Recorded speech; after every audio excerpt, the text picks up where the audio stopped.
The Supreme showdown has begun exactly 7 days after the declaration of the presidential results and just on the nick of time provided by the Constitution on Article 140. So what am I talking about? Let's walk backwards. This whole petition now has to be heard within 14 days from today.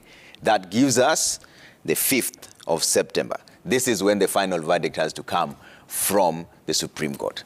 Let me walk you backwards now. From today, there will be 10 steps, all culminating on the 5th of September, which I just mentioned. The petitioners now have 1 day to serve all the respondents, which in this case is the IEBC chairperson, the commissioners, and President-elect William Ruto, having been named in the Raila Odinga and Martha Karua petition. After that, this is where we go to next. The respondents have 4 days to respond to the petitions filed and served. That brings us to the 27th of this month.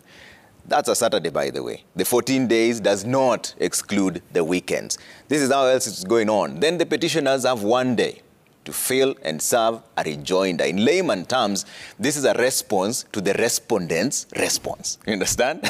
That's how it's going on. All of it happened in 14 days. The twists and turns don't even end there. So the court allows 24 hours for the interlocutory applications to be filed and served. The interlocutory applications can seek various orders from the court, including orders on timelines and conducts of adducing evidence, etc., etc. It doesn't end there. Those interlocutory applications must then be responded to within a day. That brings us to the 30th of August, 2022. So, the court also allows a day for third-party applications to be filed and served. This is where all the amicus curiae come in. Remember that term? The friends of the court. They have a day to apply as well. Now, the pre-trial begins 8 days from the date of filing the petition, and immediately the hearing also begins and the verdict is given on the 5th of September. That is 14 days after the petition is filed. Now, this runs concurrently with all the other issues that I'm talking about. So the pre-trial begins 8 days from the date of filing, which is today. That means on the 30th of August, 2022, the hearing begins. All right? So if the Supreme Court then upholds the election and contends that Dr. William Ruto was validly elected, then he would be sworn in on the first Tuesday following the 7th day following the date on which the court renders a decision declaring the election to be valid. That is the 13th of September, all right? That's the date right there. If, on the other hand, the Supreme Court of Kenya nullifies the presidential election, they will order repeat election within 60 days from the date they rendered their decision. That means we could go back to the polls on the 4th of November for a fresh presidential election.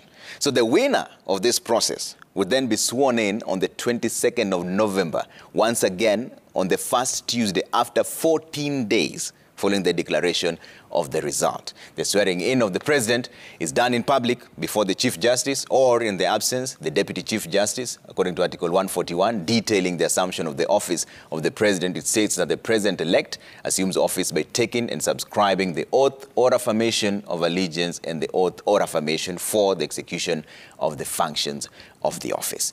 Now you know. So all eyes are on the 5th of September this year. That's when we know whether any of this is happening or not, all right?